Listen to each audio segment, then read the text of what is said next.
Hey, you're here. Before we get into tonight, I need to say something to two people. Rebel Rose Jade, you said, Hell to Die Yeah, hyped you up for 1,880 points. Love you, darling. My favourite scary channel to listen to. Rock on, dude. I read that, and I had to sit with it for a second. You've been here from the beginning, and you still show up like that. That means more than I can explain in an intro. Thank you. Genuinely. And QueenCat6756, you said it was 10:27 p.m. and you're Portuguese, all 4 grandparents from 4 different islands in Portugal. I need to talk to you for a second because of what I'm about to tell you. I was in Portugal last week. I need you to understand, it was one of the best trips of my life. I don't say that lightly. I've travelled a fair bit, and nothing has hit me the way Portugal did. The light there is different. The way everything smells, the Atlantic, the tiles, the coffee, the salt. It gets into you. I walked through places I'd never been and felt something I can't name. Like a recognition I hadn't earned. Like the place knew me before I knew it. And then I came home. And I found the 2 stories we're doing tonight.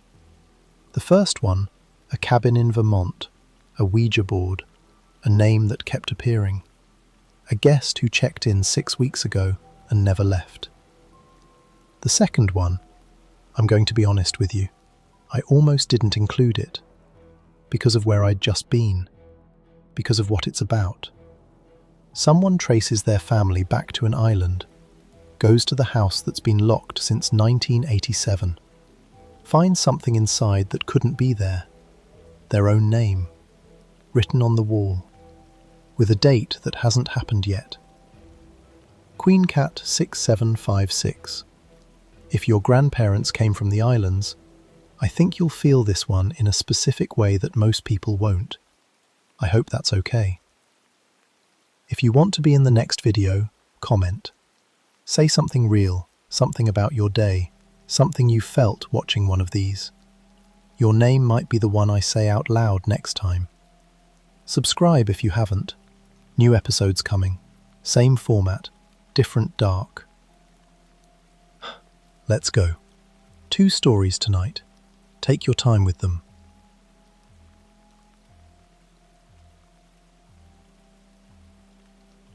The Ouija board in the cabin we rented in Vermont kept spelling the name of the previous guest. She checked in 6 weeks ago. She never checked out. I need you to understand something before I start. I'm not someone who believes in this stuff.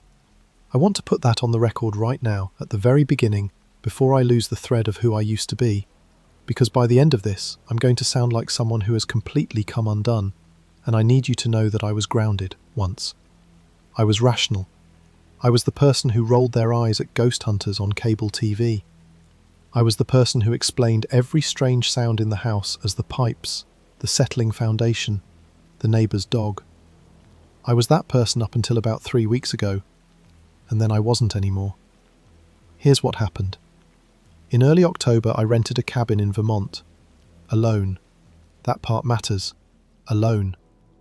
I'd just come out of a 2-year relationship that had ended in the specific slow-motion way that's somehow worse than a clean break. It hadn't been dramatic. There was no screaming, no betrayal, no single terrible night I could point to and say that's where it broke. It just dissolved. The way something does when nobody's tending to it. We'd both known for months. We just hadn't said it out loud yet. And then one Tuesday in September, Marcus sat down across from me at the kitchen table, the same table where we'd eaten probably 400 meals together, and he said, I think we've been saying goodbye for a long time. I just want to actually say it now. And he was right. He was completely right. That was somehow the worst part. There was no villain. There was no wronged party.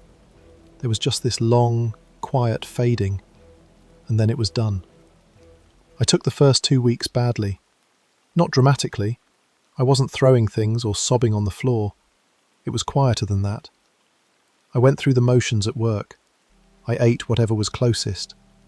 I lay awake at 3 a.m, staring at the ceiling, not thinking about anything specific, just existing in this low hum of something that wasn't quite grief, and wasn't quite relief, and wasn't quite anything I had a word for. I stopped calling people back. I stopped going to the gym. I ordered the same Thai food 4 nights in a row, because making a decision felt like lifting something too heavy. By the end of September, I decided I needed to get out. Not permanently. I wasn't running away, or maybe I was, but I wanted to frame it as something more purposeful than that. I wanted to go somewhere quiet, somewhere I'd never been with Marcus, somewhere with no associations. I wanted to breathe different air and see different trees, and wake up somewhere that didn't still smell like 2 people. I found the cabin on a rental site. It was a small place, 1 bedroom, a loft, a kitchen with an old gas stove, a stone fireplace, a deck that overlooked a lake. The listing said secluded and ideal for solo travellers or couples seeking a reset. I flinched at the couples part but kept reading. It was maybe 40 minutes outside of Stowe, down a county road that turned to gravel after the 2nd mile. The photos showed birch trees with their bark gone silver white, and through their trunks you could see the lake going dark blue the way lakes do in October, when the sky is that specific shade of grey that isn't quite stormy, but isn't quite clear either. I booked it for 4 nights, Thursday through Sunday. I told my co-worker Danny I'd be off the grid for the weekend, and she looked at me with this careful expression and said, "Good, you need it." And I didn't argue with her. The drive up was about 4.5 hours from where I live in Boston, and I made it in a single shot, stopping once for gas and coffee somewhere in New Hampshire. Vermont hits you in a specific way the moment you cross the state line, even though there's no real visual marker, nothing that says, "Here it is, this is the boundary." It's something in the air. October in Vermont smells like earth and cold water, and something faintly sweet that I've never been able to name. It's not leaves exactly, though it's partly that. It's something more complicated, like the smell of the year doing its final accounting, going through what it made before closing the books for winter. I had the windows down even though it was probably 45 degrees. I needed it on my face. I needed to feel something physical and real. The GPS took me off the highway and onto smaller and smaller roads, and then onto the gravel county road, and the trees closed in on either side, and the quality of the silence changed. That's the only way I know how to put it. On the highway there's a background noise you stop hearing, but it's always there. The hum of other cars, the distant machinery of everything. Out here, on this gravel road winding between old birches, that background noise was just gone. Like someone had lifted a glass dome and let the real quiet in. The cabin appeared through the trees exactly the way it had in the photos. Better, actually. The photos hadn't captured the way it sat against the hillside, nestled there like it had grown up from the ground rather than been built on it. The siding was weathered cedar, gone grey at the edges and warm brown in the middle. There was a porch with 2 rocking chairs, and the lake was visible from the driveway, 50 yards through the birches, lying flat and still and almost colourless in the late afternoon light. I sat in the car for a minute with the engine off. I remember thinking, okay, this is what I needed. This exact thing. The lockbox code worked on the first try, and I carried my bags inside and stood in the kitchen and just breathed. The cabin smelled like cedar and something faintly smoky from the fireplace, and the particular clean, cold smell of a place that's been closed up, but not for too long. There was a basket on the counter with a handwritten note from the host, a woman named Sandra, whose number was also on a card on the fridge, that said, "Welcome, firewood is on the left side of the porch, towels in the bathroom closet, call if you need anything." There was a small bottle of maple syrup in the basket, the local kind, and a bag of coffee from a place in Stowe. I unpacked slowly, putting things in drawers I'd never use again, hanging my coat on a hook by the door. There's something meditative about unpacking in a rental. You're playing house in someone else's house, and there's something safe about the temporariness of it. I built a fire, 3 attempts, a lot of crumpled newspaper, and sat on the braided rug in front of it with a glass of wine and watched the flames. I thought about the drive. I thought about how long I'd been working without real rest.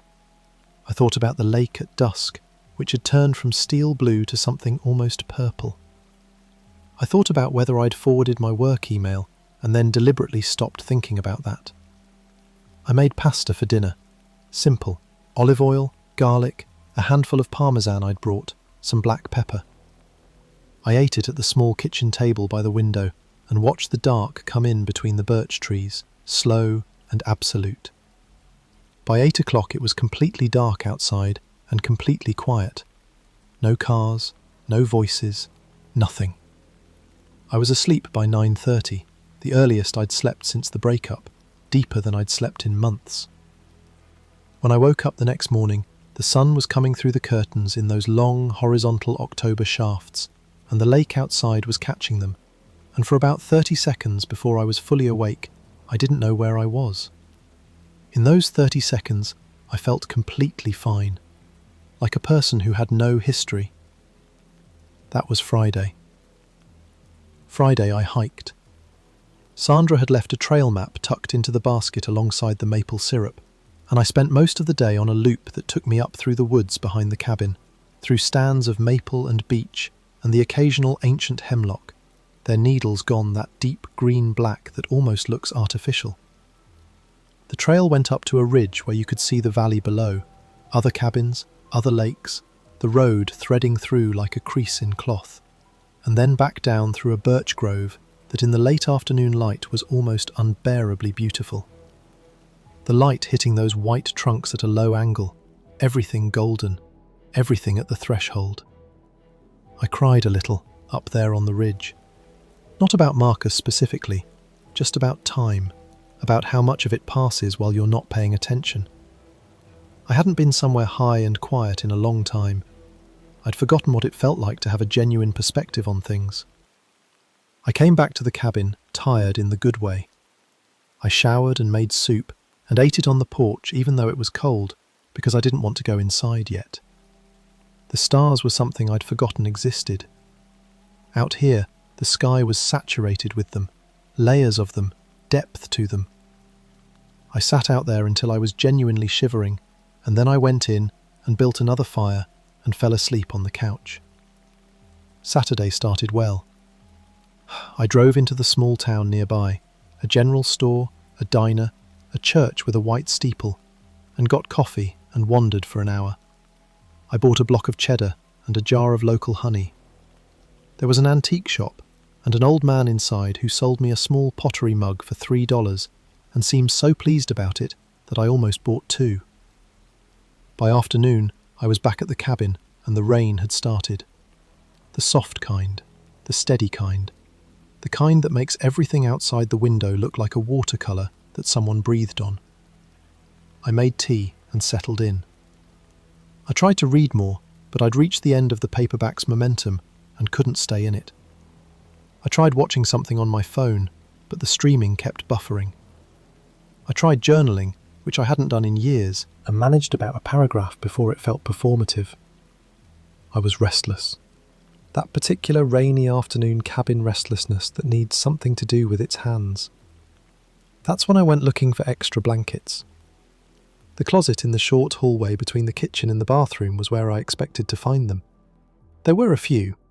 A folded quilt on the top shelf in a faded yellow pattern, and a fleece blanket on the middle shelf that was soft and slightly musty. I pulled them both out and set them on the couch. And then I saw what was behind them. On the floor of the closet, pushed to the back, half under the bottom shelf. A Ouija board. An old one. Not a current Milton Bradley version in a bright red box. This was older. The box was cardboard, the same kind of cream brown that old board game boxes go when the glossy finish has worn through. The lettering on the lid was faded but readable. The word Ouija in that old-fashioned arched font, and below it, talking board in smaller letters.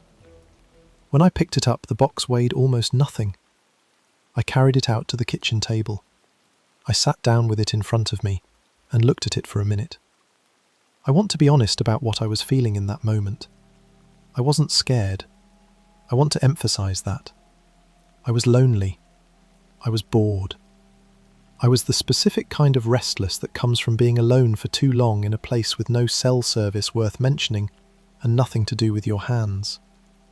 The bored felt like company, like a thing you do alone on a rainy Saturday because it's slightly ridiculous and slightly interesting, and you're not really expecting anything. I opened the box. The board was in there, and the planchette, the small, heart-shaped pointer with the circular window in it. Both made of some dark wood I couldn't identify, worn smooth with what looked like a lot of use. There was a faint, sweet smell to them that I couldn't place, like dried flowers, or old potpourri, or something even more faint than that, something that might have been nothing. I set the board up on the table. I placed the planchette in the centre. I felt slightly ridiculous, and slightly like I was in a horror movie, and mostly like I was just a lonely person on a Saturday, giving myself something to do. I put my fingertips on the planchette. I said, out loud, to the empty room, "Is anyone there?" The rain hit the kitchen window. The fire crackled. The trees outside made their soft rubbing sound in the wind.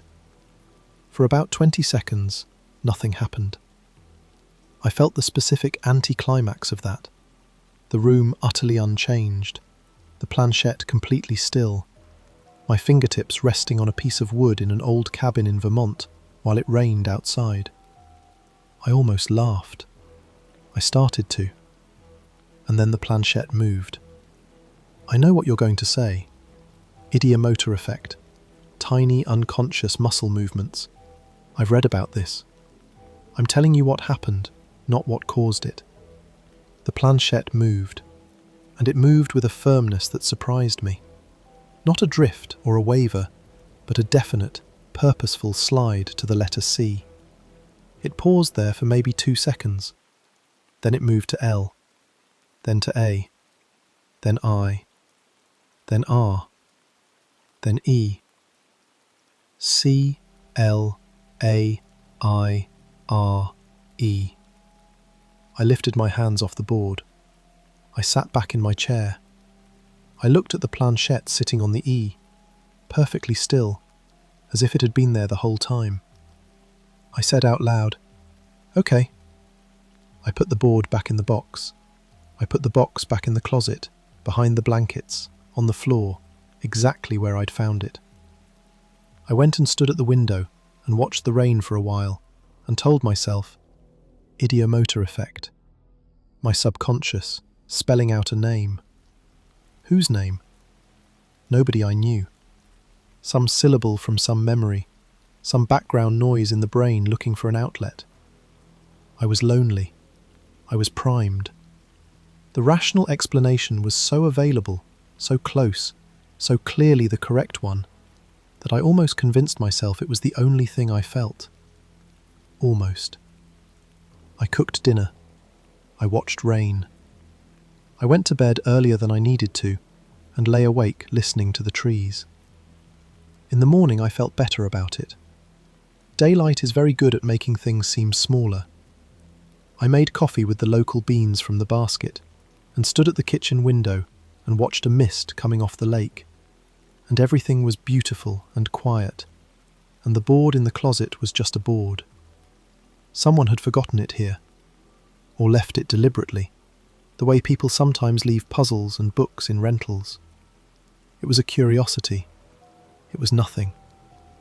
I took my coffee to the fireplace to sit, and that's when I saw it. The mantelpiece was pine, old and warm-toned, with the particular patina that wood gets when people have touched it for decades, a little darker at the edges where hands have rested.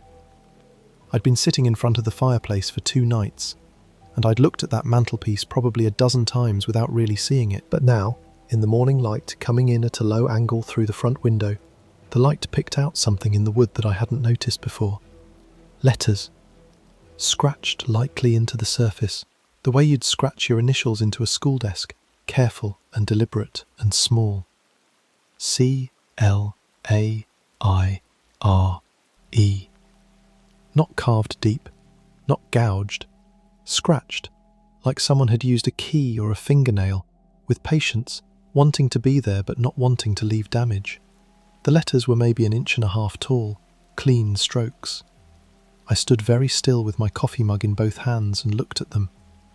My first thought was, this was here when I arrived, and I just didn't see it. My second thought was, is that true? And my third thought arrived a beat behind the others and felt different from them, felt less like thinking and more like something under the thinking, some animal layer that doesn't argue. She was here. I went to the kitchen for more coffee and needed something to do with my hands while I processed that, so I started opening cabinets. Not looking for anything, just occupying myself. Most of the cabinets held the usual rental fare, mismatched plates and bowls, a set of silverware in a divided tray, a collection of pots with lids that didn't quite fit. Normal. The back of the cabinet above the refrigerator held a few things pushed to the rear, a box of birthday candles, a single chopstick, and a coffee mug. It was white, plain, with a single letter on it in blue. C. I reached up and took it down. It was in the back of the highest cabinet, where you wouldn't see it unless you were looking. I wrapped both hands around it, the way you do when you're testing for warmth. And it was warm. Not hot, not steaming, just that specific temperature that says something was holding heat not long ago. That temperature that is only possible if something warm had been inside it recently. I stood in the kitchen holding a coffee mug that had been in the back of a cabinet that I had not opened since I arrived and had no explanation for its warmth. And I thought about the name on the board and the name on the mantelpiece and the letter on the mug, and I said out loud to the empty kitchen in a voice that was very deliberately calm, "Okay, let's be rational about this." I set the mug down on the counter. I went and got the guest book. There was a guest book on the small bookshelf beside the front door, a proper one, the kind that rental hosts put out, a hardcover journal with a vintage map print on the cover and the word "Guests" embossed on the front. I'd flipped through it briefly when I arrived, the way you do, curious about previous occupants. I'd skimmed a few entries without absorbing them, things like, "Wonderful retreat, will definitely return," and "Such a peaceful spot, highly recommend the trail behind the property." Now I sat down at the kitchen table and read it properly, from the beginning. There were entries going back years. People came in twos mostly, couples, friends, a family once with 2 kids who drew a picture next to their entry. Some people wrote paragraphs, some wrote 2 sentences. The handwriting changed with every entry, and each change felt like a personality, a life, a specific human being who had sat in this same chair, or maybe a chair that used to be here, who had built a fire and looked at this lake and felt something. I turned the pages slowly. The most recent entries were near the back. A couple in August, the Hendersons, who'd loved the kayaks. A solo traveller in July who'd written 3 lines about needing to find himself again, and had apparently succeeded because he signed off with a smiley face. And then the last entry. The handwriting was careful, deliberate, looping, the kind of penmanship that takes effort, that comes from someone who was taught to write nicely and took it seriously. The loops on the L and the Y were full and round. The letters sat upright on the line without leaning. She had written, "I came here not sure what I needed and found something I wasn't expecting. The quiet here is the kind that goes all the way down. I've been looking for that for so long. This place is very special. I hope it stays this way." And then, Claire. And beside her name, very carefully, she'd drawn a small flower. 5 petals, a circle centre. The kind a child might draw, but executed with adult precision, like something she'd been drawing her whole life. The date at the top of the entry was 6 weeks ago. I sat there with the guest book in my hands for a long time. Then I did what anyone would do. I messaged the host.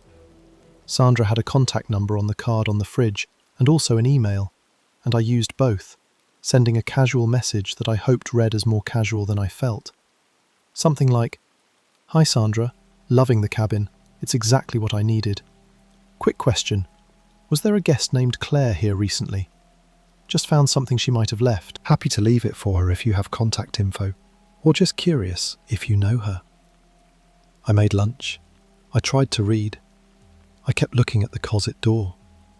Sandra called me back about an hour later. She sounded like someone who had been doing something else and was now not doing it. Her voice was present, but somewhere else, and then I said, "Hello, Sandra, it's the guest at the Birch Lake cabin," and her voice changed. There was a pause that went on longer than pauses usually do. Not awkward pause length, longer. Then she said, "I'm sorry, what did you ask about?" I said, "A guest named Claire. There's an entry in the guest book from about 6 weeks ago, and I found—" "Claire," Sandra said, and then nothing. "Do you know who she is? Is she someone you know personally? She left a coffee mug behind. I just wanted to—" "I haven't had a guest since March," Sandra said. "We were fully closed for the late summer. I had some work done on the deck." I looked at the guest book, open on the table in front of me, at Claire's careful handwriting, at her small flower. I said, "The guest book has an entry dated 6 weeks ago." Another silence. Then, "That's not possible." But she said it in the way people say things aren't possible when they're not arguing with you, when they're actually trying to convince themselves. She said she'd check her booking system. She said she'd call me back. She sounded like she wanted to get off the phone. She did get off the phone.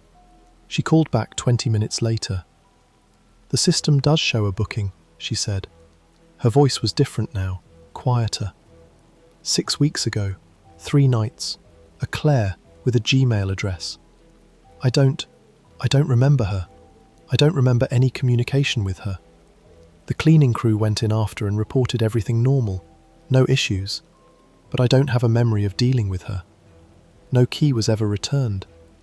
I have a lockbox system, so guests don't physically return a key, but still—" She stopped.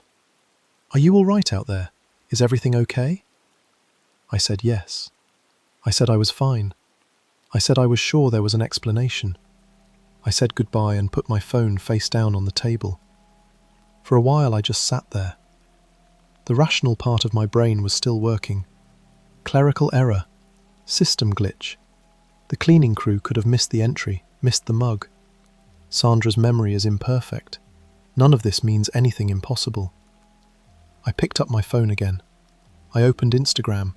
I typed Claire into the search bar and then sat there feeling stupid because there are roughly 140,000 people on Instagram named Claire, and I had nothing else to go on.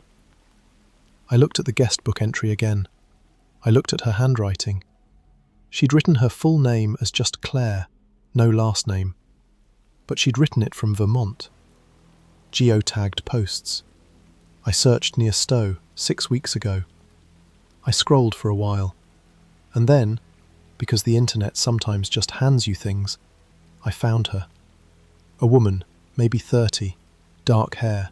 A photo from 6 weeks ago showing the specific view from the ridge I'd hiked on Friday. Her caption said, "Finally somewhere quiet. Finally." And her username was just her name. Claire, spelled lowercase. A girl who'd made her Instagram before she knew people cared about usernames. I went to her profile. Her posts stopped 6 weeks ago. The last one was the ridge photo. Before that, coffee, a cat, a best friend at a birthday dinner, a bookshelf. A life in ordinary glimpses. I scrolled to the comments. "Claire, where are you? I've been texting for days." "Claire, please answer. We're all worried." "Is anyone else in contact with her? She's not answering anyone." "We filed a missing persons report. If anyone has information, please DM me." That last one was from someone named Hannah, whose profile picture showed her and Claire side by side, both laughing at something off camera. I put my phone down. I pressed my palms flat on the table. Outside, the rain had started again, softer than before. The birch trees were moving at their tops, their white trunks completely still, only the highest branches swaying. Through them I could see the lake, flat and grey and going dark as the afternoon turned. I thought about going home. I thought I should pack and go home right now. But then I thought about the drive in the dark and the rain, 5 hours, and about what I'd be returning to. The apartment that still faintly smelled like Marcus's laundry detergent, the Tuesday night silences, the Thai food. I thought about how this was my last night, and in the morning I'd be leaving anyway. I thought about how nothing had actually happened. A Ouija board spelling a name carved in a mantelpiece, a warm mug. Coincidences stacked on each other, which is all coincidence ever is. Patterns that the human brain, which is an extraordinary pattern recognition machine, identifies and then attributes to something more than randomness, because we are not wired to believe in randomness. We are wired to believe in meaning. I made dinner. I poured wine. I sat by the fire and read, and did not think about the closet. I got into bed around 11 with the lamp on and the paperback open on my chest, and told myself I was going to sleep fine and leave in the morning and drive home and call the non-emergency police line and mention Claire's name and let someone who was trained for this handle it. That was the right thing to do. That was the sane, proportionate, grounded person thing to do. I was asleep by 11:30. I woke up at 1:47 in the morning. No sound had woken me. No movement, no noise, no bad dream I could remember. I simply came up out of sleep the way you surface from deep water, suddenly, completely, with no intermediate stage. Awake, alert, already sitting up. The lamp was still on. I don't know how long I sat there in the bed before I got up. I don't remember deciding to get up. I know that at some point I was walking through the short hallway to the kitchen, and I was doing it with the lamp still on in the bedroom, casting long shadows. And when I got to the kitchen, the Ouija board was on the kitchen table. It wasn't still in the closet. I know it was still in the closet when I went to bed. I hadn't taken it out. I would have had no reason to take it out. I would have remembered taking it out. The box was open, and the board was laid flat on the table, and the planchette was sitting in the centre, and my fingertips were resting on it. I don't know how I got to the chair. I don't know how my hands got on the planchette. I'm telling you what I found when I was fully awake. Myself, at the table, at 1:47 in the morning, hands on the board. I should have taken my hands off and gone back to bed. I know that. I know that's what I should have done. But there's a kind of dream logic that persists in certain moments of waking, a heaviness of limb and a suspension of the usual agency. And I sat there with my hands on the planchette, and I did not take them off. I said, "Are you there?" My voice was very quiet in the kitchen. The rain had stopped. Outside the window there was only the dark, the trees invisible, the lake a suggestion of black behind them. The planchette moved. Still here. I took a breath. I could hear myself breathing in the silence. I could hear my own heartbeat, which had gotten very loud. I said, "Where?" The planchette moved. Window. I looked at the window. The kitchen window faced the side of the cabin. Not the lake, not the driveway, the wooded side, where the birch trees grew closest to the house, and their branches sometimes scraped the siding when the wind was right. The window was about 3 feet to my left, at the end of the kitchen table. It was dark outside, completely dark. The kind of dark that only exists when you're this far from artificial light. The kind that doesn't just exist outside, but seems to press against the glass. I looked at the window, and there was a handprint on it. A woman's hand. Pressed against the glass from outside, fingers slightly spread, the way you'd press your hand against a window to peer in, or to brace yourself, or just to make contact. The print was clear. Palm and all 5 fingers, not smeared, not faded, pressed there with intention. And around the edges of the print, slowly disappearing as I watched, was a faint ring of condensation, warm condensation, as if a warm hand had just been pressed there. A living hand, from outside. In October, at 1:47 in the morning, in the dark, in the rain-wet woods, a warm hand had been pressed against this glass. Ah! I screamed. I'm not going to dress that up or minimize it. I screamed the way I have never screamed before in my adult life. Not even close. The full body kind. The kind that comes from somewhere below rational thought. From the part of you that is not a person with opinions and a job and a complicated history, but just an animal that has encountered something wrong. I knocked the chair back. I was on my feet before I knew I was standing. The Ouija board went off the table. I don't know if I knocked it or if it fell on its own. I didn't look. I was moving. I was through the hallway and into the bedroom, and I had the lamp in my hand, and I was grabbing my bag from the floor. My bag that I hadn't packed because I was leaving in the morning. And I was pulling on my coat over my pyjamas and shoving my feet into my sneakers without untying them. My hands shaking so badly, I dropped my keys twice before I got them in my fist. And then I was out the back door, the one off the bedroom that opened onto the side of the property, away from the lake and away from that window.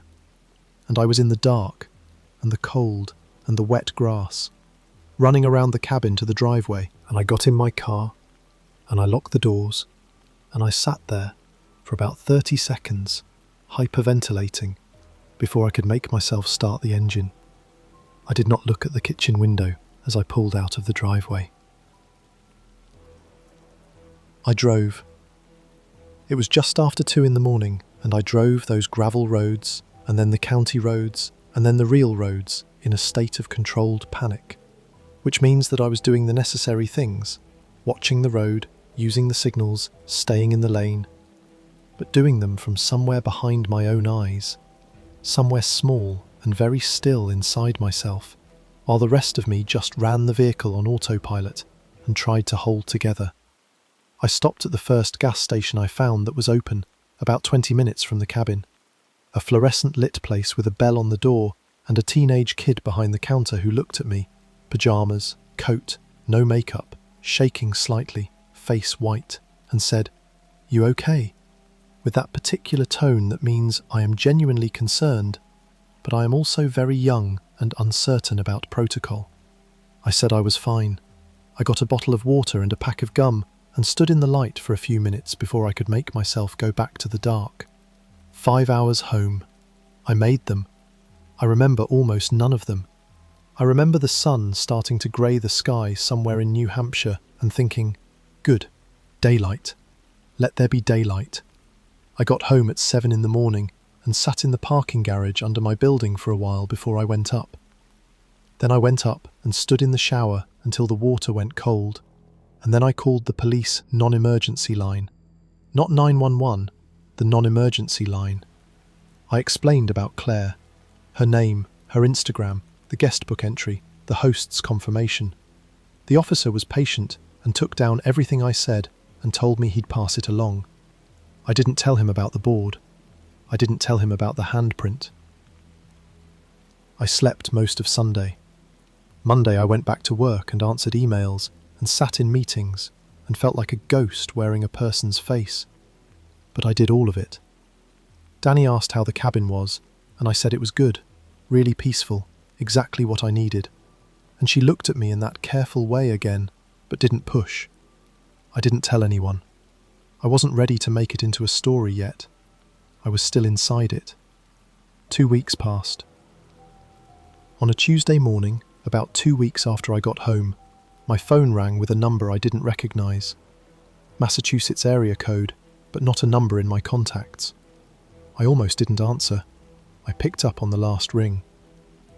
"Is this the person who called in a tip about a missing woman named Claire?" The voice was a man's, formal, measured. He identified himself as a detective. He said his department had followed up on the information I'd provided and had conducted a welfare check at the cabin. I asked if they'd found anything. He said the cabin was undisturbed. No signs of disturbance, nothing out of place. The host had met them there and cooperated fully. He said, "I do want to ask you about something. You mentioned that you'd read the guest book during your stay." I said yes. He said, "Can you tell me if you added an entry to the guest book at any point during your stay?" Something went cold in me, very still, very cold. I said, "No, I thought about it, but I didn't." He said, "The reason I ask, there's an entry in the guest book that we need to account for. It follows the entry from the woman you identified as Claire. Same handwriting, same pen, best as we can tell, same style of drawing alongside the name."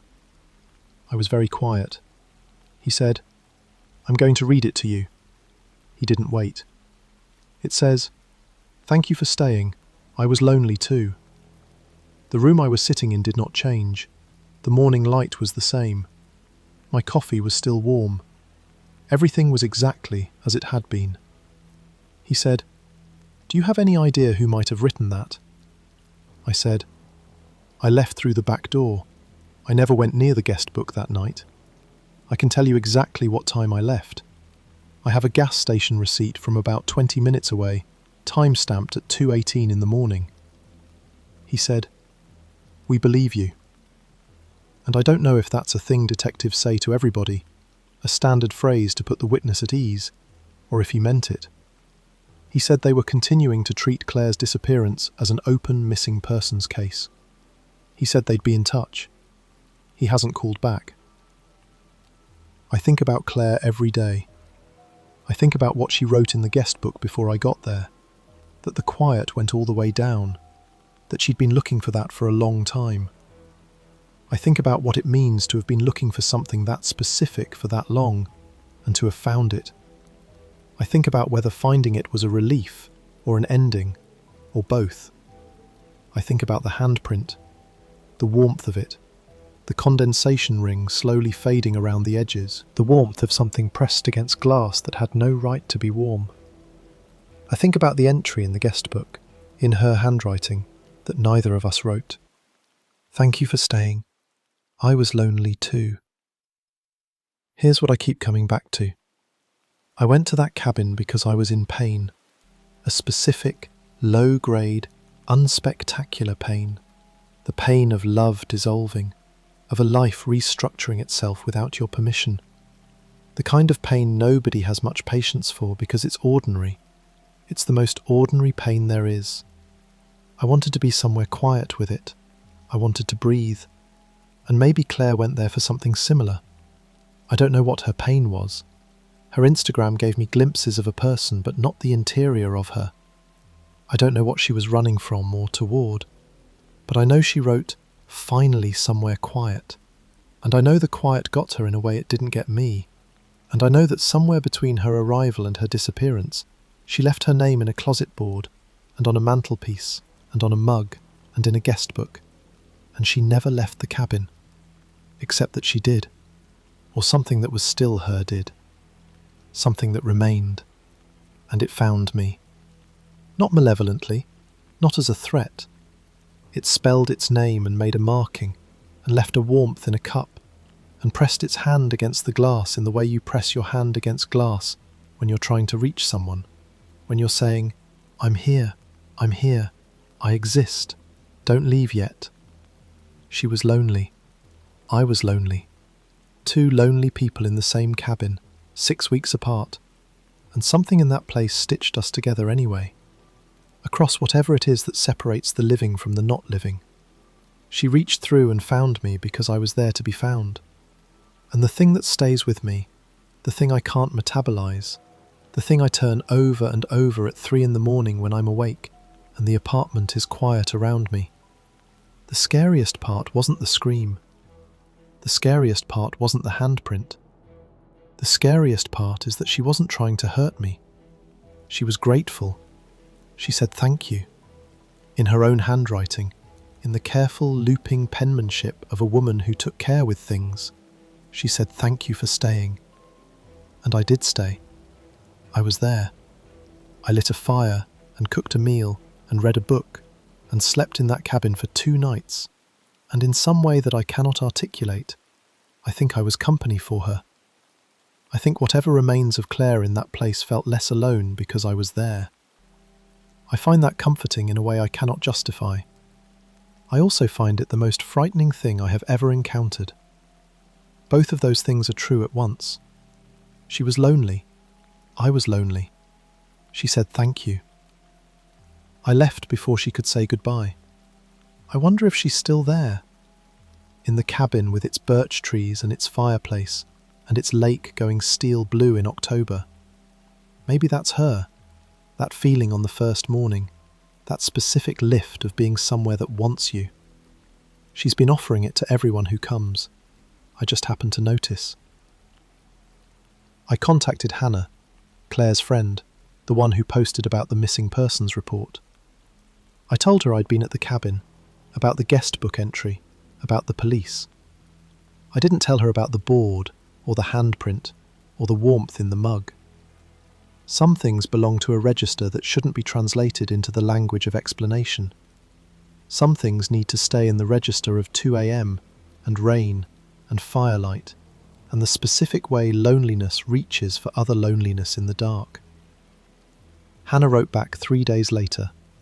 She said, "Thank you for telling me. The police have been very limited on what they'll share. Claire had been struggling. She needed somewhere to go, and she went there. I think she found something peaceful there at the end. I have to believe that. I have to believe that too. I do believe that. But I also know what I saw, what I felt, what spelled itself out on that board in the kind, firm way of someone who just wants to be acknowledged. I know the temperature of a ceramic mug that should have been cold for weeks. I know what it looks like when a warm hand presses against glass from outside in the dark, fingers slightly spread, reaching toward the light. She was there. She is there. And she was grateful for the company. I haven't booked another trip anywhere. I probably will, eventually. I'm not someone who stops doing things because of fear. I told myself that at the beginning, and it remains true, and I'm holding on to it. But I will not go back to that cabin. Not because I'm afraid of what I'd find, because I'm afraid I'd find her again, patient and present, and reaching through the glass. And I'd have to leave again. And I don't think I could stand leaving her again. I don't think I could stand the drive home knowing she was still there, still in the quiet that goes all the way down, with only the birch trees and the fireplace and the lake for company. She said she'd finally found peace there. I want that to be enough. I want that to be the whole story. I just don't know that it is.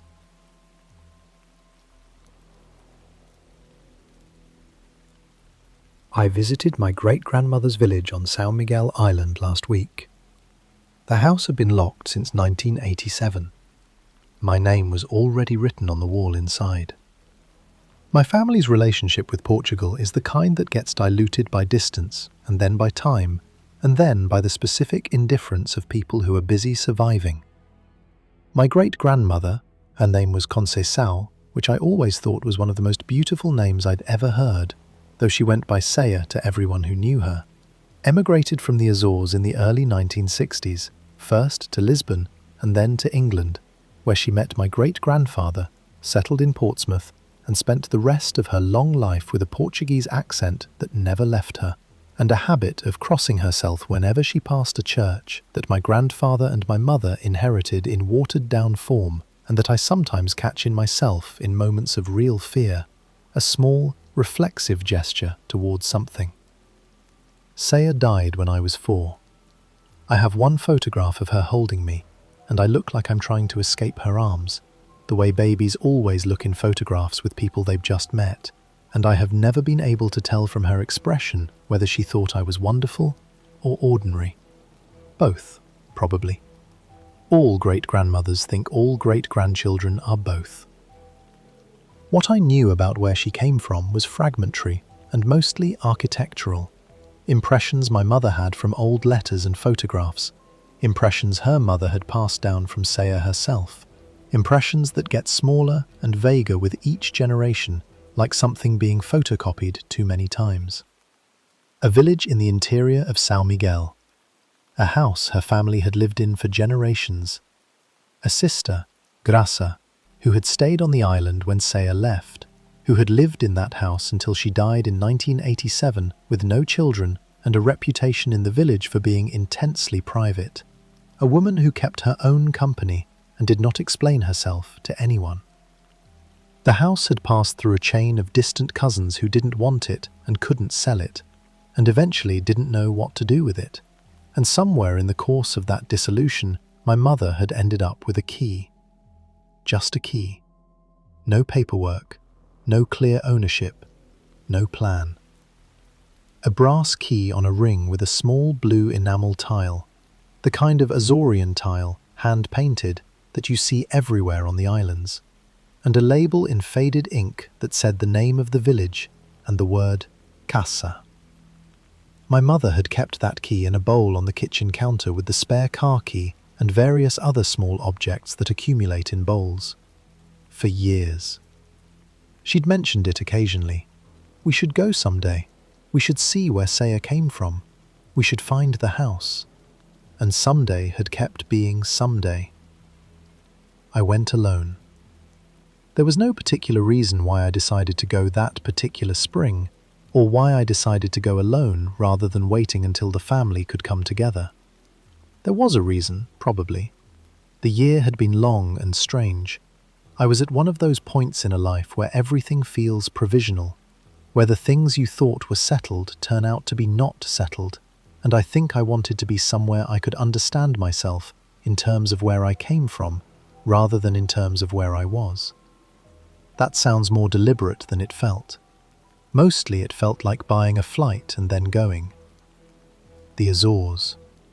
I want you to understand something about the Azores before I tell you what happened, because the Azores is not an abstract place.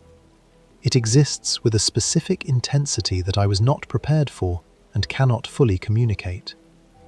You fly out over the Atlantic from Lisbon, and there is a period where there is nothing below you but ocean, and you begin to understand, physically, in your body, what it means to be in the middle of the Atlantic. Not flying over a landmass that happens to have ocean at the edges, but genuinely mid-ocean. The earth curved away on all sides, the water below going green, then blue, then a dark so deep it has no colour. And then the island appears through the cloud cover. It is the most impossibly green thing I have ever seen. I mean this literally. The green of São Miguel from above is a green that doesn't read as natural. It reads as saturated beyond what nature is supposed to do, like someone ran a filter over it, like the island is performing greenness rather than simply being green. It fills the windows of the plane, and I remember thinking that it didn't look like land. It looked like something growing from the ocean, alive in a way that land usually isn't. The volcanic peaks caught in cloud, the coast white-edged, waves breaking. Then the drop into Ponta Delgada Airport, small, warm, the smell of fuel mixing with something underneath it, something green and mineral. That smell I would later understand was everywhere on the island, the smell of the island itself, of volcanic soil and Atlantic moisture, and the particular oxygen of a place that has been growing things for 10,000 years. I rented a car. The drive from Ponta Delgada into the island interior takes you through a landscape that looks like someone's fantasy of what countryside should be. The roads are lined on both sides with hydrangeas. I want to be precise about this because it matters to what came later. These are not decorative hydrangeas, not a few clusters by a fence. They line the roads like walls, blue and purple, a shade of blue so saturated it borders on violet. And in late spring, when they're at peak bloom, you drive through corridors of this colour for kilometre after kilometre. My great-grandmother grew up with this. Every day of her childhood, this blue. And then she went to Portsmouth and spent 60 years looking at grey and making do. The sulphur smell hit me in the valley that goes past the Furnas caldera. If you've never been near an active volcanic area, sulphur doesn't smell the way people say it smells. It doesn't smell like rotten eggs, or not only like that. It smells ancient. It smells like the earth is leaking something from very far down. You come around a bend, and suddenly the air is warm and mineral and wrong in a way that is not unpleasant, just not what air is supposed to smell like. Steam comes off the ground. The thermal pools sit in depressions in the land, the water hot and slightly opaque, blue-green where the minerals concentrate. People cook in the volcanic ground here. Cocido, a stew that goes in covered pots in the morning and comes out in the evening cooked by the earth itself. My great-grandmother ate that as a child. The same earth, the same volcanic heat. I did not think this was going to matter. I thought I was going to see a village, look at an old house, take some photographs, feel something vague and gratifying about family heritage, and go home. That was what I thought. The village is small enough that my phone's map had to be corrected twice before it found it. You leave the main road and take a track that feels more like a suggestion than a road. Black volcanic stone laid centuries ago, worn smooth, just wide enough for one car, with stone walls on either side and the hydrangeas above them. The village is 8 or 10 houses arranged around a small church with blue and white tiles on its facade, and a square of uneven cobblestones where, I would learn later, the summer festa happens. The kind of village festival that has happened in the same square for 300 years, the same procession, the same saints carried through the same streets, the same food, the same music, just different people each generation wearing the same shapes their grandparents wore. I parked outside the church. An old woman in black was sitting on a stone bench by the church door. She looked at me when I got out of the car, and something happened in her face that I didn't know what to do with. She looked, not surprised, that's the wrong word. She looked like someone who has been waiting for a bus that has been delayed for a very long time and has just seen it come around the corner. Recognition without surprise, as if she'd known I was coming and had simply been waiting for the timing to resolve. I smiled at her. She nodded once and said something in Portuguese that I didn't fully understand. My Portuguese is conversational but not fluent, and her dialect was the Azorean dialect, which is softer and stranger than mainland Portuguese, with vowels that go somewhere different and a rhythm that feels older. I caught the word casa and the name Graça. She pointed down a narrow lane to the left of the church. 2 more people I passed on the way to the house, a man working on a stone wall and a woman carrying vegetables. Both of them paused and looked at me with versions of that same expression. Not hostile, not afraid, just that quality of recognition, of something expected, of something that was supposed to happen eventually finally happening. I didn't speak to either of them. I was unsettled in a way I couldn't name, the way you get unsettled when something small is wrong, but you can't identify what it is. The house was at the end of the lane. I knew it immediately, though I'd never seen it. I want to say I knew it from photographs, but there are no photographs of the house itself.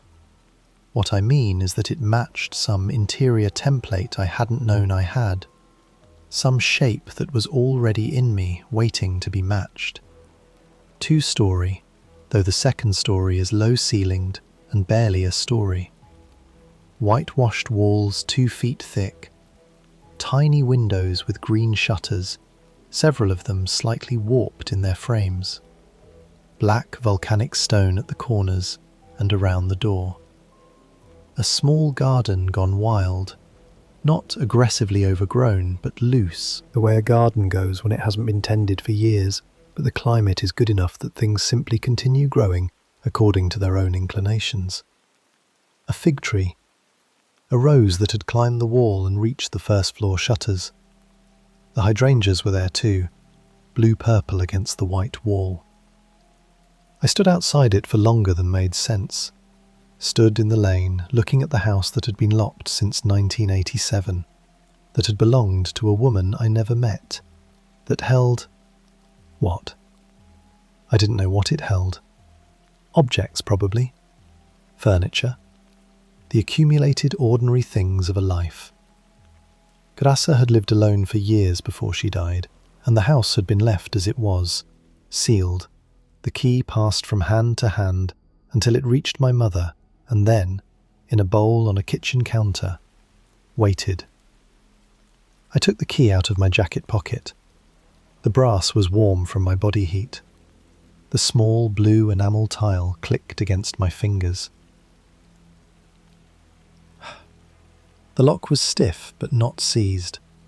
It took both hands and a moment of real effort, and then something released inside the mechanism with a sound like a held breath let go, and the door swung inward. The smell is the first thing. Not bad, I want to be clear about that. Not rot or damp or anything wrong, just sealed.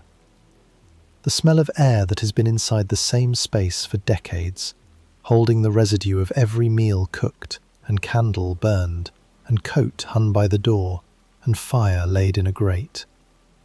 You push through it like pushing through something very slightly physical. The smell of a life, preserved.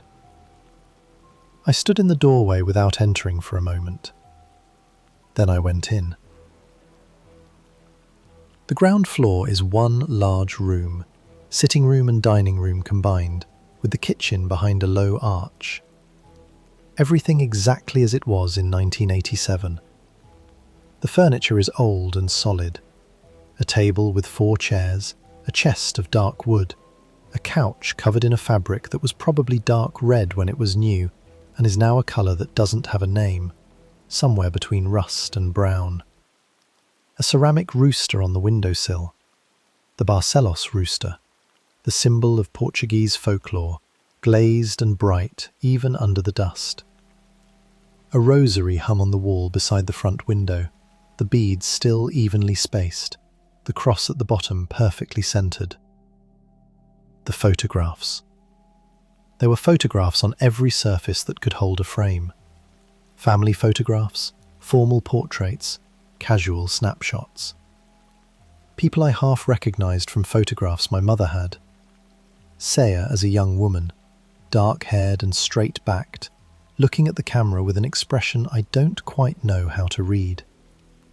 A wedding, a first communion. Children in their good clothes standing in front of this house, this exact house, the white walls and green shutters behind them.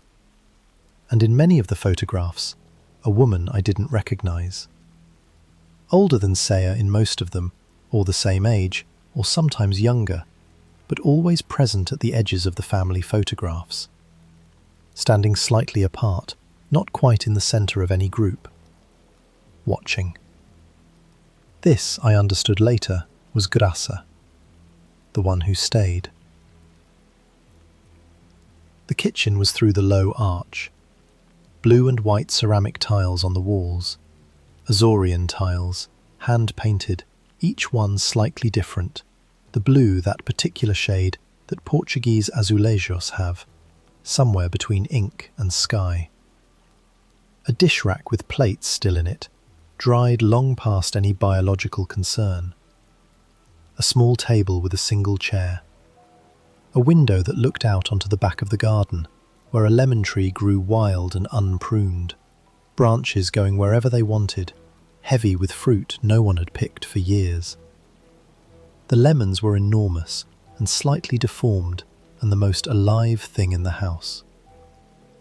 I touched the tile on the kitchen wall.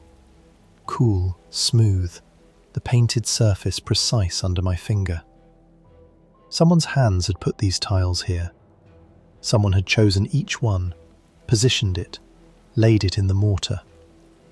The house had been built by hands and lived in by hands, and now I was the only pair of hands in it.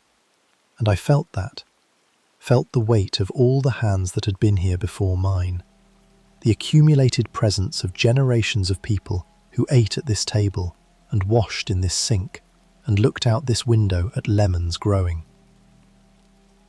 I went back through the sitting room and up the narrow stairs. The stairs are stone, worn at the centre where feet have gone up and down for decades or centuries. They turn once and deliver you into a short corridor with 2 doors. The first opens into what must have been the main bedroom, a high bed with an iron frame, a wardrobe of dark wood, a crucifix on the wall above the bed, a small bedside table with a lamp that will never work again, and a drawer. I didn't go to the drawer yet. I went to the window first. The view from this room is the church and the square, the cobblestones, the bench where the old woman had been sitting. The square was empty now, the afternoon light going amber in the way it does at that latitude in early summer, long and warm and gold, the kind of light that makes everything look like it was important. I turned back to the room. The wardrobe was against the far wall. I could see, even from the doorway, that there was damp on the ceiling in the corner behind it, a long dried water stain, the kind that happens once and then stops. I went to move the wardrobe to check the wall behind it, partly to assess whether there was structural damage, partly because I wanted to see what was behind it. It was heavy, solid wood, but it moved a few inches on the old floorboards when I put my weight against it. And that's when I saw it. The wall behind the wardrobe was plaster, and in the plaster, in pencil, careful pencil, the kind of handwriting that means someone was being precise, taking their time, meaning each letter, was a name. My name. Not my family name. Not a name that multiple people in a family share. My first name. The first name that is mine specifically. That Graça could not have known. That did not exist in my family line before me. A name my mother chose because she liked it, and because it had nothing to do with family tradition or Portuguese naming conventions or anything that would connect it to this house or this island. My name. In pencil. On a wall hidden behind a wardrobe in a house that has been sealed since 1987. And beneath the name, a date, written in the same careful hand, day and month and year. The year was this year. The year I was born hadn't happened yet when this was written. The month and day I recognized immediately because I looked at it and thought, that's 3 months from now. I stood with my hand on the edge of the wardrobe and stared at my name on that wall for what I think was a long time, but might have been 30 seconds. The light through the window behind me made a bar of gold across the floor. Somewhere outside, a bird called once. I told myself what I think anyone would tell themselves. It's a common name. No, it isn't. That's why my mother chose it. Specifically because it wasn't common. Because it had no Azorian or Portuguese precedent in our family. Because she wanted something that was mine alone. I told myself it was coincidence, that someone had a child with the same name, that it had been written here at some other point, after 1987, by someone else who had come to the house. But the dust on the wall was undisturbed, except where the wardrobe had been against it, and the handwriting was in the same pencil, the same hand, the same careful, deliberate marks as other things I would find later. I told myself I was making it significant, that the human mind finds patterns in noise, that I was tired from the flight and the drive and the strangeness of being in this place, and I was projecting meaning onto letters in plaster. I went to the bedside table. I opened the drawer. There was a rosary, different from the one downstairs, smaller, darker. A photograph face down that I didn't look at immediately. A folded handkerchief with an embroidered G in the corner, yellowed but intact. And an envelope. The envelope was sealed. It had been sealed a long time. The gum was dry, and the flap had the slightly brittle quality of paper that has been waiting in a drawer for decades. On the front, in the same handwriting as the name on the wall, were 3 lines. The first line was my full name. First name, last name. My full legal name, including my surname, which I got from my father, who is not Portuguese, whose surname has no connection to this family or this island or anything Azorean. My full name, in handwriting from before I was born. The second line was my city. Not the city I grew up in, the city I moved to 3 years ago. The city that was renamed and reorganized and became what it is now in 1995. My current city, in 1987 handwriting. The third line was a date. Not the date 3 months from now. My birth date. I sat on the edge of the iron bed and held the envelope for a long time. The afternoon light through the window shifted from gold to something deeper, the beginning of the long Azorean dusk. I could hear very faintly the sound of a bell, the church bell in the square, marking some hour I hadn't kept track of. I did not open the envelope alone. My Portuguese is conversational, but the handwriting was old and formal, the kind of schoolroom script that people who learned to write in Portugal in the mid-20th century used. Precise and slightly ornamented. I needed someone to read it to me.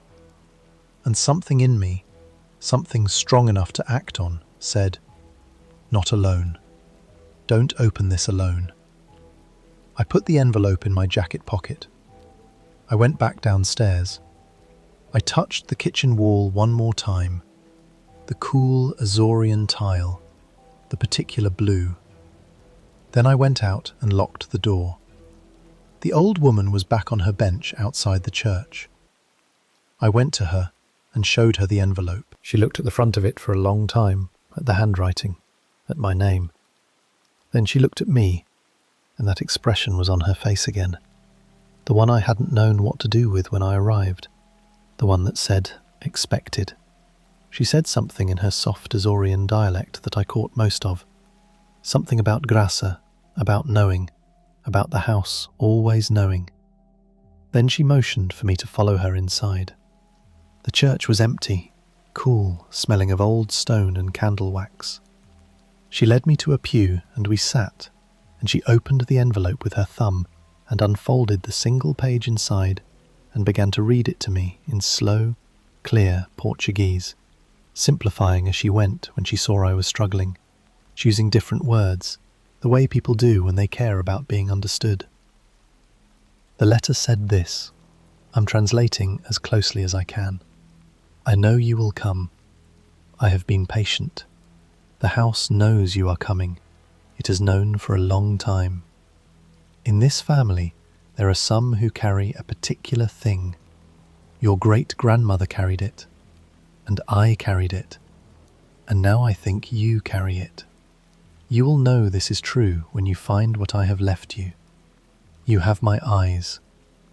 Everyone in this family has them eventually, but yours are the exact shape of mine. I know this, though I have never seen your face. Before you leave today, go to the mantelpiece in the sitting room. The photograph in the silver frame, the festa, the summer before everything changed. Count the people in the photograph. Do it carefully. Then count them again. That was all. No signature except a G at the bottom, the same G as on the handkerchief. The old woman folded the letter back into the envelope and handed it to me. She patted my hand once, twice, in the manner of someone who understands that they can't help, but wants to acknowledge that they see you. She said something I didn't fully catch. I said thank you in both Portuguese and English by accident, the way you do when you're not entirely in your own head. I went back to the house. The lock again. the smell of sealed air. The photograph on the mantelpiece. I had noticed it when I came through the first time, but not looked at it closely. It was in a silver frame, tarnished now to near black, and showed a group of people in the square outside. The church visible behind them, the cobblestones, a banner of some kind strung between buildings. The summer festa, as Grassa had written. I counted the people. 12. Standing in 2 loose rows, the way people stand for group photographs when no one is organising them. Some slightly in front of others, some turned partly sideways. 12 people in their summer clothes, squinting slightly into the sun. I put the photograph down and looked at something else for a moment.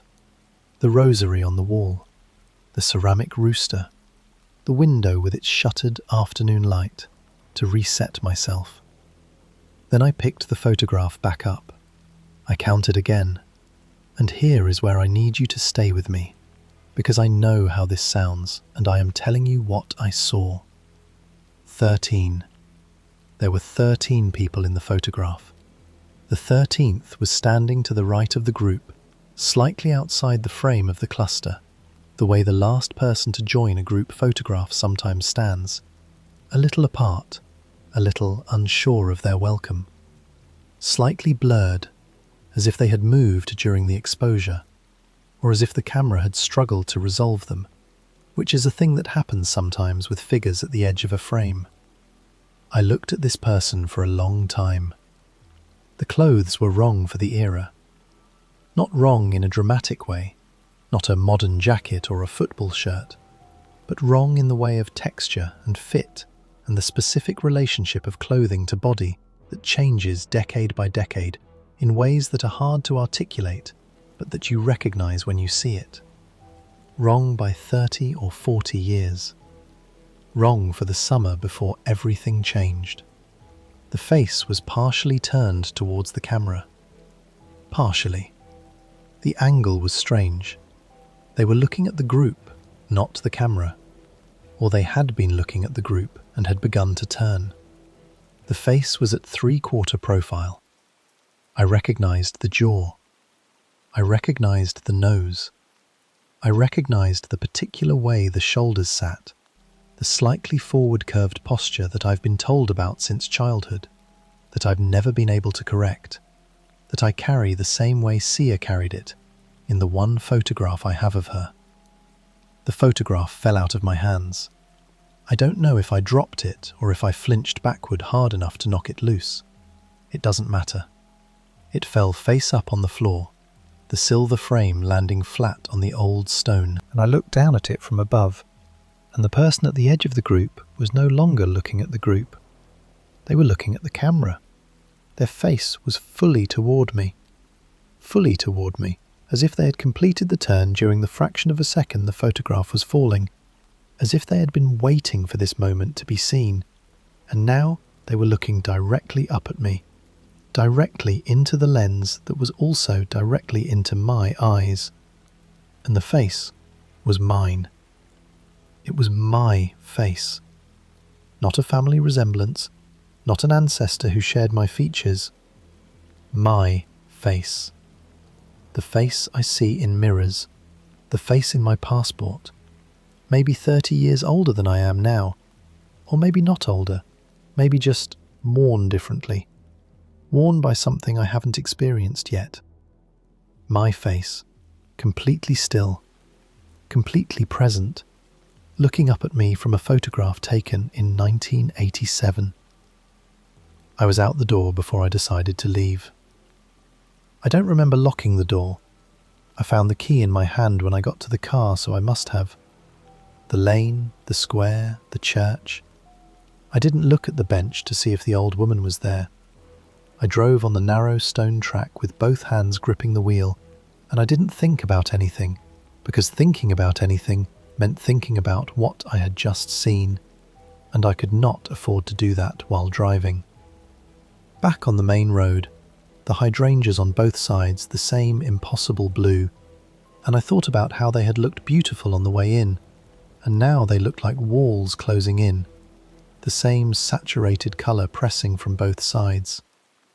The sulphur smell from the Caldera Valley hit me again, and this time it felt like something exhaled from underground, like the earth had been trying to tell me something all day and I hadn't been listening.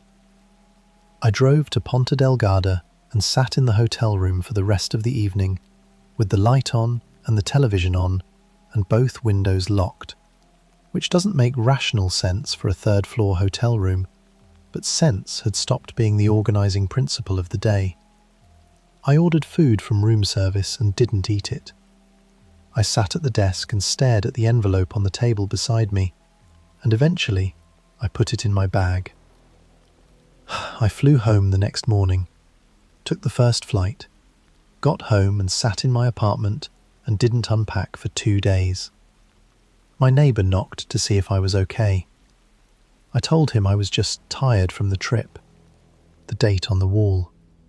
3 months from now. I wrote it on a piece of paper and put it on my desk and then moved it to a drawer because I didn't want to look at it, but I wanted to know where it was. I've looked up everything I can think of about that date. It's not a birthday in my family that I can find, not a death date, not an anniversary of anything I'm aware of. Just a date. 3 months from now, in a year that hadn't started yet when those pencil marks were made. I don't know what happens on that date. I don't know if anything happens on that date. Maybe nothing happens. Maybe Grasser was wrong about the specific date and right about everything else. Maybe the date means something I haven't understood yet. A beginning of something rather than an end of something. I tell myself this. In the daytime, during work, surrounded by the ordinary machinery of a life, I am able to tell myself this with something approaching conviction. At night, it's harder. I've been thinking about what it means that she used the word welcome. She could have written warning. She had a pencil. She had paper. She had however long it takes to write a letter by lamplight in a house at the edge of a village, at the edge of an island in the middle of the Atlantic. She could have written, be careful. She could have written, don't come. She could have written, I saw what happens to you, and I am sorry. She wrote welcome. She wrote it with the same care she used for my name and my city and my birth date. Every word Grasser wrote, she meant. 2 weeks after I came home, my mother called. We talk every Sunday, and this was a Thursday, which meant something had happened that she needed to tell me before Sunday. I picked up on the second ring. She said she'd been going through a box of my grandmother's things, grandmother being her mother, who died 4 years ago, and she had found something she didn't recognize. A letter. Unopened, sealed, addressed to my mother in Portuguese handwriting. The postmark was 1987. She said it had been in the bottom of a box of old correspondence that she'd never fully gone through. She said Grasser's name was on the back as the return address. She opened it on the phone while we talked. I heard the paper unfolding. There was a long silence. Then she said, "It's very short. Do you want me to read it?" I said yes. She read it slowly, the way she reads things that are in Portuguese, with the careful deliberateness of someone working in their second language. She said, "Tell her not to be afraid when she reads the wall. It is not a warning, it is a welcome." My mother said, "Who is she talking about? Who is her?" I said, "Me." Another silence. The phone line between us was very quiet, the kind of quiet that has presence in it, that means both people are holding something too large to speak directly. My mother said, "You went to the house." It wasn't a question. I don't know how she knew.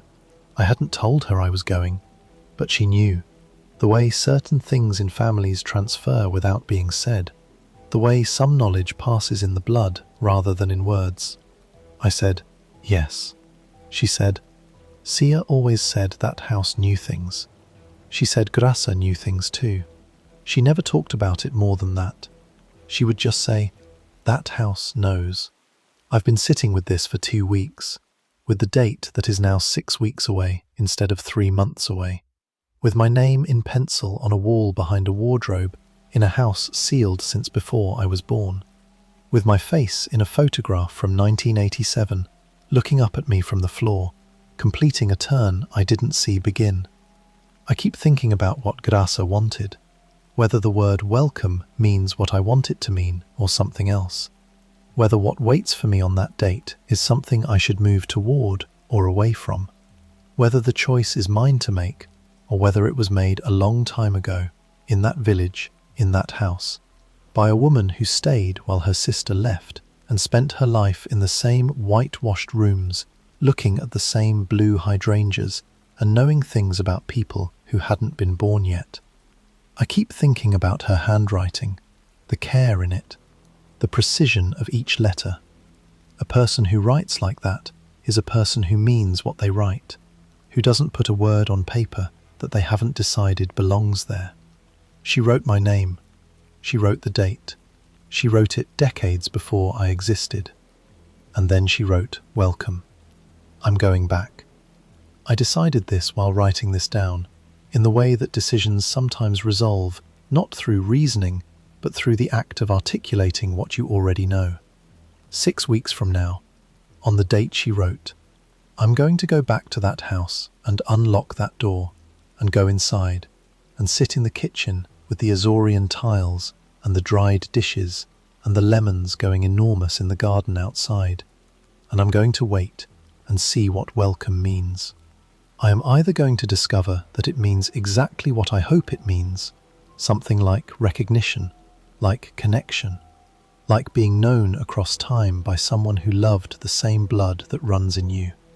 Or I'm going to discover that a woman who spent 40 years alone in a house at the edge of the Atlantic, waiting for someone she knew was coming, wanted something more specific from their arrival than I understand yet. The photograph is in my bag. I brought it home. I know I shouldn't have. It doesn't belong to me. Or maybe it does. I'm not sure anymore what belongs to me in that house. I keep it face down on my desk, beside the key. Some nights I turn it over and count. 12. Always 12 now. But I keep counting.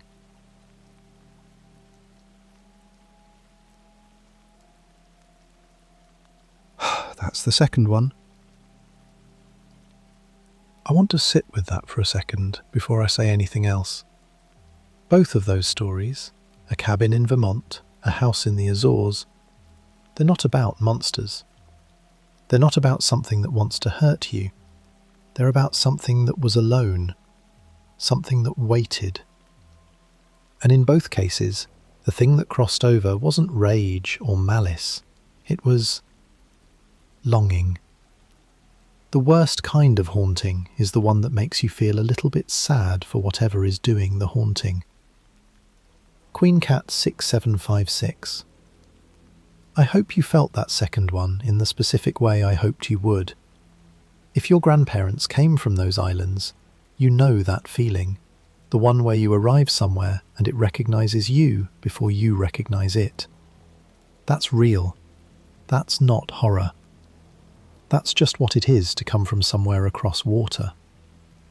If tonight hit you, if either of those stories got under your skin, if you found yourself holding your breath, if you're going to think about a handprint on a window glass before you fall asleep tonight, comment. Tell me which one got you worse. Tell me where you're listening from. Tell me it's 10:27 p.m. and your grandparents were from 4 different islands. I want to know who's here. Your comment might be the one I read out loud at the start of the next episode. That's the only thing I ask for. Show up. Say something real. Subscribe if you haven't. New episodes coming. Same format, same dark, different story. Every time. I'll see you in the next one. Stay careful out there.